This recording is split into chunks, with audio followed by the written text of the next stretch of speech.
那面到要过年啊，有真侪家庭呢，拢会穿这新衫裤，也毋过呢，有一寡人这青正都无啊，哪有通好拍汗咧？这个家庭呢，因是有经济的困难，就连这生活费的这个开销拢有问题。根据着这家户基金会调查呢，是有90%外的离校呢，是因为厝内这经济无好，所以心情大大受到影响。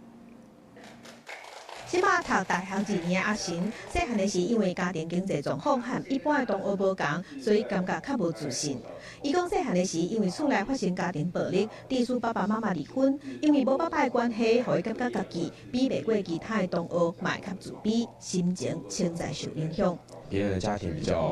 可能比较幸福美满，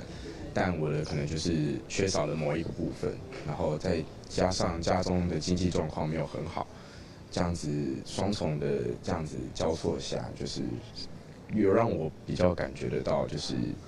比不上别人的这样子心情。社会上其实有蛮多算是被偏见对待的这个部分，这样子。那其实妹妹跟哥哥就是也会因为可能是妈妈是新住民的关系，就不租给他们，或者是被别样的眼光对待，就造成他们可能是身心状况有一些比较不好的影响。根据家户基金会调查，15岁以上的儿少已经捌代志，知影厝内经济无好会替厝内想，但是有92%的人也会因为家庭经济困难受影响，阁有7%3的弱势囡仔会因为厝内经济较无好过，出现情绪的困扰。家户基金会表示，长期以来家户的角色就是帮助这个囡仔陪伴这个囡仔。走出困境，让因建立自信，帮助因复原。除了经济上的一些协助之外，我们在他们身心困扰上面提供了比较大的协助，所以这也呼吁社会大众在关心这些童年逆境的家庭儿少，他们除了在经济上协助之外呢，身心陪伴上面是很重要的支持。家户表示，提供课业的辅导班、办营队的活动，都是陪伴这个弱势囡仔的服务。